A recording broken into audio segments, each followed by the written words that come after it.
And also Sydney Colson will round out the starting five, the second-year guard out of Texas A&M.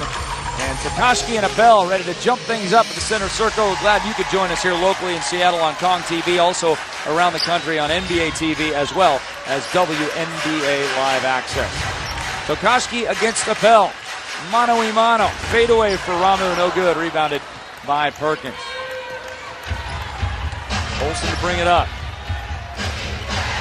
Fans on their feet on Fan Appreciation Night until Seattle scores their first point. Young Malcolm, the pull up from 15, up and in. And Sophia Young Malcolm, in her final game as a WNBA player, is on board. Clark, now to Takashi. Hand off Jewel Lloyd. It's been a good battle tonight. Lloyd and Perkins. Now they have the mismatch. Ramu on Perkins. She goes away from it. Here's Langhorne against Appel. Will she have to chuck it up? No, she's going to drive by James, lay it up, and the foul is on Jane Appel. Crystal Langhorne always using good footwork, particularly against bigger players. And 99% of the time she's playing against a bigger player because she plays 5 for Seattle a lot. An undersized post player, but that's where she'll have the advantage, pulling Appel away from the basket and driving right, driving left. She's very efficient at that. Langhorne has the unorthodox kind of two-handed delivery of the free throw line, but she's actually done a fine job this year at the free throw stripe, much better than she did a year ago. She's shooting 74%. Really, the first half of last season when she was really struggling, she was down around 50%, but she was over 70% in the second half of last season, has carried it over this year for almost 75%. That's impressive. Perkins, jab step, and then fires it off, no good. Offensive rebound to Montgomery. They'll re-rack. Just underway here in Seattle. Gia Perkins against Jewel Lloyd. Posting up is Young Malcolm against Takashi. Double team by Goodrich. 8 on the shot clock. Reverse to Colson. Thinks about the 3. Now we'll dump it to Appel. Back steps in Crystal Langhorne and floats it up with the right hand. She gets it that low against Crystal. There's going to be no stopping her. Well, yeah, she's too good. When any post player at her size gets 2 feet in the paint, you have to be able to wall up and make them take a tough shot. But you got to do your work early. Jewel Lloyd just continues to fire away and hit. She has been spectacular. I'll give you some numbers on Jewel when we get a stoppage of play. She is working for that Rookie of the Year award. Montgomery spinning on Alicia Clark. No good. Tipped around. Who's got it? Seattle does. It's Crystal Langhorne. Angel Goodrich on the run. She throws it away. Looking for Clark. Cross court.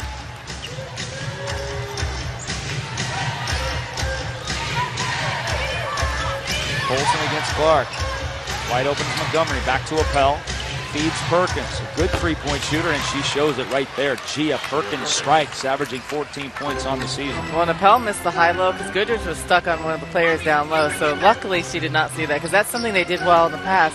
High-low chemistry between Sophia and Jane Appel. Back iron for Lloyd, and San Antonio has the lead by 3 and the basketball.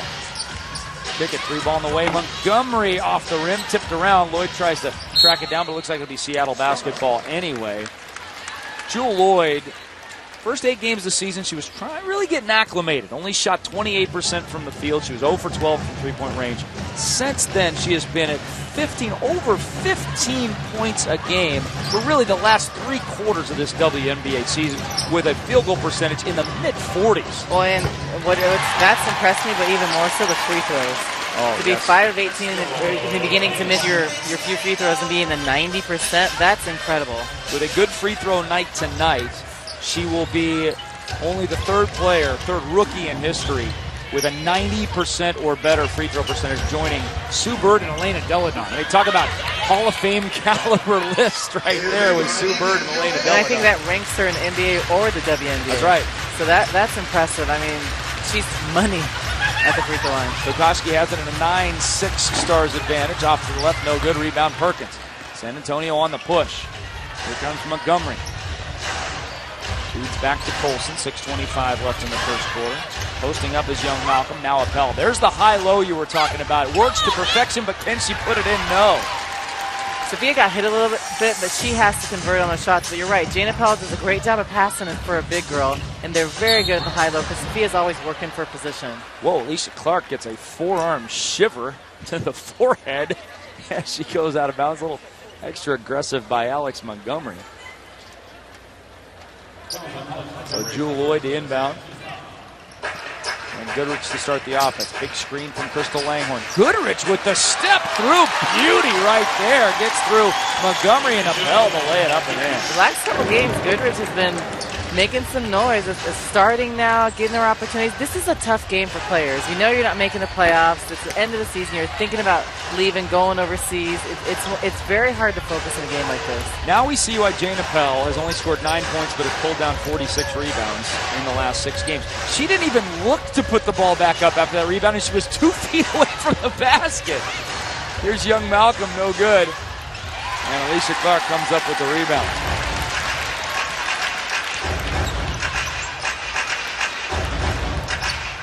Hands off to Lloyd. Lloyd feeds Langhorne inside against Appel.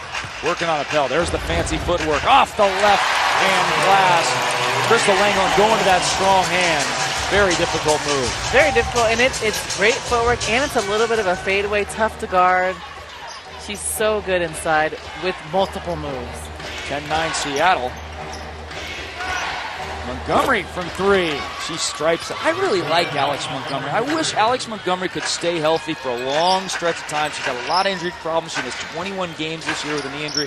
I really like her game, and she's really developing the jumper. And a strong, good body. When she develops a little bit more of a handle, she'll be even stronger from the perimeter. There's a knee wrap on her right knee. Turnover by Seattle to Gia Perkins. Floater from 15, no good. Can she get her own rebound? No, Takashi has it. Goodrich on the push and a 12-10 Stars advantage. Lloyd has it right to the lane. Stripped by Colson, gets it back. Clark toes the line. A little long. Good action here in the first quarter. These do not look like 2 teams that are trying to lose. I'll tell you that. And you might, if you just tuned in, you might wonder, well, why would they be trying to lose? Well, lottery balls. The loser of this game gets about 440 lottery balls out of 1,000, so 44% in the Brianna Stewart sweepstakes. Here's an alley-oop from Goodrich to Jewel Lloyd, who lays it up and in. So the loser gets about 44% of the lottery balls. The winner gets only about 27% of the lottery balls, so there is a big difference between winning and losing this contest, but both these teams playing well right now. This is a game, as a player, you want to end it on a good note. You don't want to end just stink in the last game, personally as a player, because that's what you think about the entire offseason. Here's Jane Appel from 16, and she knocks it home. 43% shooting right now for San Antonio, 50% shooting for Seattle, and only 2 total turnovers. This has been a clean first quarter of action. Here's Crystal Langhorne striping it. I was talking to people before the game, and they were like, well, what do you expect? I mean, they were literally asking me, do you think that they're just going to go out there and, like, hand the ball to the other team and, like, try to miss on purpose? And that has not been the case at all. They're and as a competitor, yeah. even if you know that you have better chances for a better player as an organization, as a competitor, you still can't do that on the floor. Right. You just play, and you don't really think about it. Because it's habit, right? Yeah. You go out on the court so often playing as hard as you can. You can't just go out there and